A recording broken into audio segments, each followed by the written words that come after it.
काही फालतू बडबड करतेस? उगाच काहीतरी बरळती ही.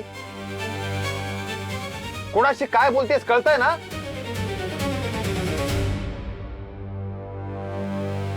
बाप रे, आमच्या घरी येऊन गोड गोड बोलणारा आमचा होणारा जावई असं एकदम चिडला आणि असं बोलायला लागला. माझ्या लग्नात येऊन जे तमाशा करतात ना त्यांच्याशी मी असंच बोलतो.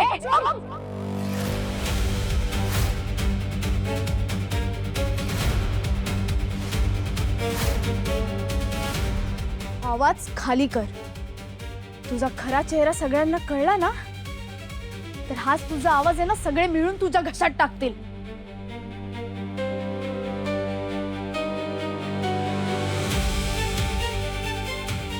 शरू अगं काय बोलतेस?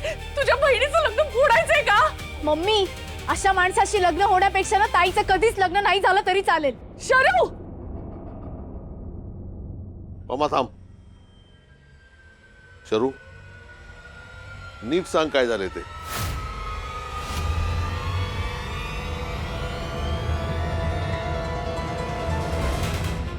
अर्चना,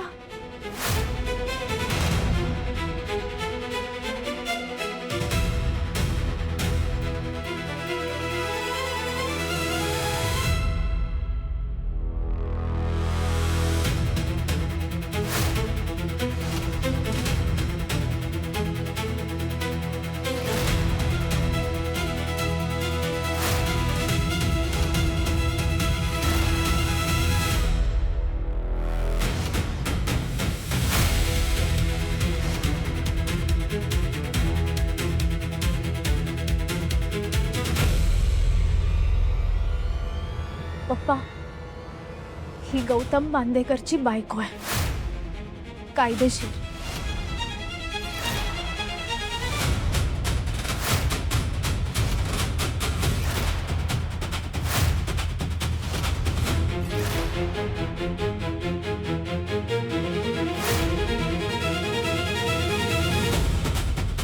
तुम्हाला जसा मुलगा वाटतो ना तसा नाहीये हा.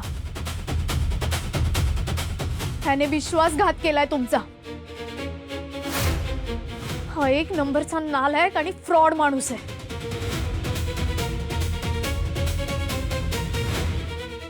अहो काय बोलतेय ही? सुभाष, हे सगळं काय चालू आहे? गौतम, ही मुलगी कोण आहे? आणि ही शरू काय बोलतीये? हे काय बोलतायत मला काही समजतच नाहीये. मला काय फसवण्याचा प्रयत्न चाललाय का? हे बघ, मी या मुलीला ओळखत नाही. मी हिला पहिल्यांदा बघतोय. नाही माहित तुला? अर्चना, जरा सगळ्यांना सांग हा कोण आहे आणि तू ह्याला कसं ओळखतेस.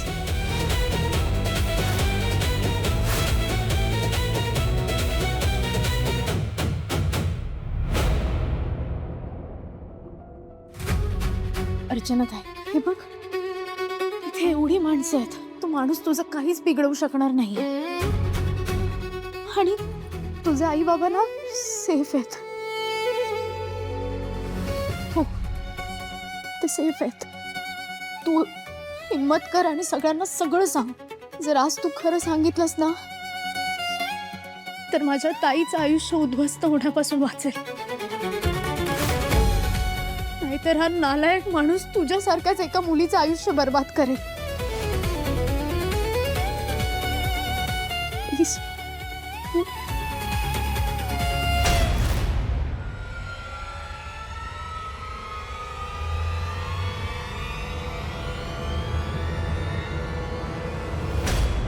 हा नवरा आहे माझा.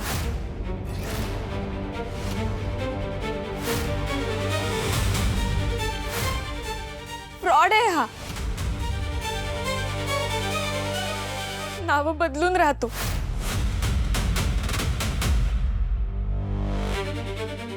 माणूस नाही, हैवान आहे हा, हैवान.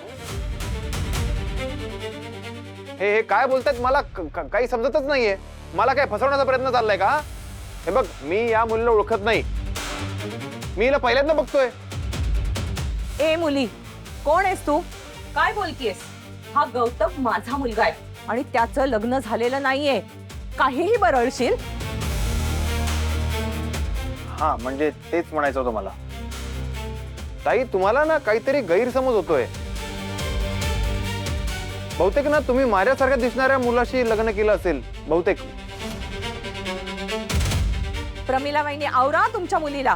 काय वाटेल ते बोलते. वेड लागले तिला. अहो गौतमचं लग्न झालं असतं तर आम्हाला नसतं का समजलं. आणि ही कोण मोठी स्वतःला गौतमची बायको म्हणवून घेते. खोटं बोलतीये ही. अहो कारण तुम्हाला माहितीच नव्हतं की त्याने खोटे आई बाबा उभे केलेले.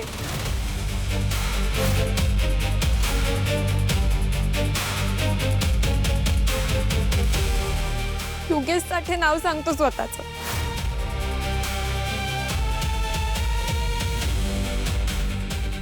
माझं नाव सौ अर्चना योगेश साठे आणि हा माझा नवरा योगेश साठे.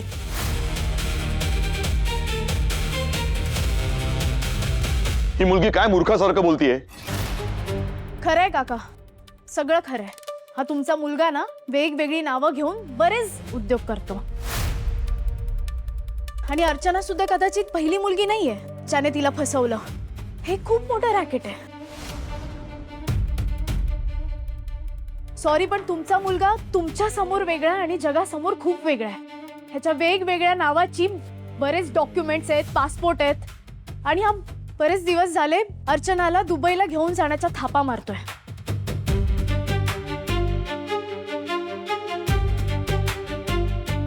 खरं तर स्वतः जाणारच नव्हता, तिला पाठवत होता. तिथे गेल्यावरती तिचं काय झालं असतं कुणालाच माहित नाही. त्याने तिच्याशी लग्न केलं, तिच्या आई वडिलांकडून पैसे लुबाडले, दागिने घेतले आणि एवढं करून सुद्धा तिला त्रास देतोय, पैसे उकळतोय. ही मुलगी बिचारी हा आज सुधारेल उद्या सुधारेल म्हणून गप्प बसून राहिले.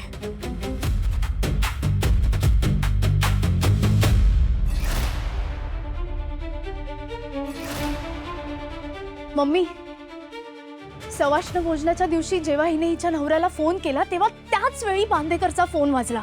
त्याने तो उचलला, तिला उत्तर सुद्धा दिलं.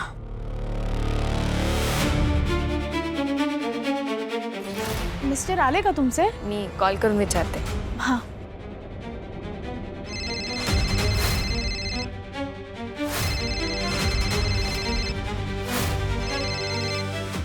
मी जरा कामात आहे, तू लगेच बाहेर या.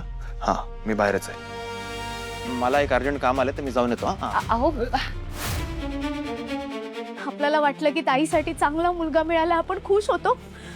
पण याचा धंदाच वेगळा आहे.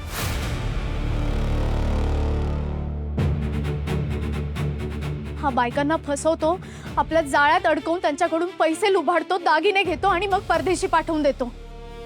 हा एक खूप मोठा रॅकेटचा भाग आहे.